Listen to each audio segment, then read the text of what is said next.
আসসালামু আলাইকুম। Lifestyle of Rima চ্যানেলে আপনাদের আরও একবার স্বাগত জানাই। আশা করছি সবাই ভালো আছেন। আমি আলহামদুলিল্লাহ ভালো আছি। আজকে আপনাদের সাথে চিকেন রান্নাটা শেয়ার করব। আশা করছি আপনাদের অনেক ভালো লাগবে। এখানে আমি হাফ কেজি ব্রয়লার মুরগি নিয়েছি। এটাকে আমি কেটে ধুয়ে পরিষ্কার করে সামান্য হলুদ লবণ দিয়ে মেখে একটু ভেজে নিচ্ছি।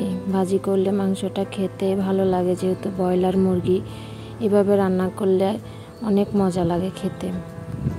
আমি একটু লাল লাল করে মাংসটাকে ভেজে নেব। এই যে মাংসটা আমার প্রায় ভাজা হয়ে গেছে, কি সুন্দর একটা কালার আসছে। আমি এখন মাংসগুলোকে উঠিয়ে নেব এক এক করে।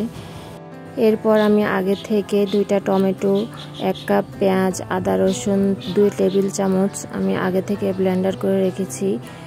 যে আমি আজকে বাটা মশলা দিয়ে এটা রান্না করব, গোটা পেঁয়াজ দিব না।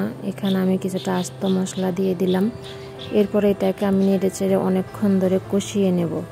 এরপর শুকনো মশলাগুলো এক একে দিয়ে দিব হলুদের গুঁড়া, মরিচের গুঁড়া, স্বাদ মতো লবণ, দিয়ে দেব গরম মশলার গুঁড়া। এরপর আমি এখানে দিয়ে দিব জিরার গুঁড়া।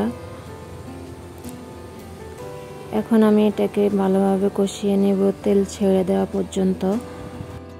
মশলাটাই যে ভালোভাবে কষানো হয়ে গেছে, এখন আমি আগে থেকে এই চিকেনগুলো যে ভেজে রেখেছি ওটা আস্তে আস্তে দিয়ে দেব। আমার ভিডিওটা যদি আপনাদের কাছে ভালো লাগে অবশ্যই একটা লাইক, একটা কমেন্ট করবেন। আর আমার ভিডিও এরকম পেতে চাইলে চ্যানেলটি সাবস্ক্রাইব করে দেবেন। আর আপনি যদি অলরেডি কাজটা করে থাকেন আপনাকে অসংখ্য ধন্যবাদ। এই যে আমি একে একে চিকেনগুলো দিয়ে আমি এখন ভালোভাবে নেড়ে চেড়ে মিশিয়ে নেব। যে দেখেন কালারটা কতটা সুন্দর আসছে, মশলাটা খুব সুন্দর করে কষানো হয়েছিল। এই যে আমার মাংসটা প্রায় কষানো হয়ে গেছে, আমি ভালোভাবে নেড়ে চেড়ে দিব। ঝাল ঝাল চিকেন রান্না এভাবে ভালোই লাগে খেতে। এরপর আমি পরিমাণ মতো পানি দিয়েছিলাম। এরপরে যে আমার মাংসটা প্রায় ঝোলটা অনেকটাই টেনে গেছে। এবার এখানে আমি কিছুটা ভাজা জিরার গুঁড়া অ্যাড করব। এই যে এখানে আমি দিয়ে দিচ্ছি ভাজা জিরার গুঁড়া। এটা দিয়ে আমি ভালোভাবে নেড়ে চেড়ে নেব।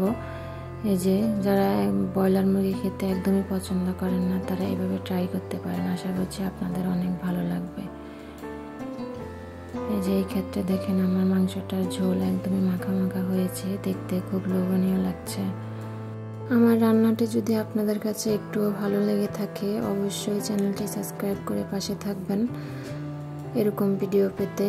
আজকে আমি রিমা এখানে বিদায় নিচ্ছি। সবাই ভালো থাকবেন, সুস্থ থাকবেন। আসসালামু আলাইকুম।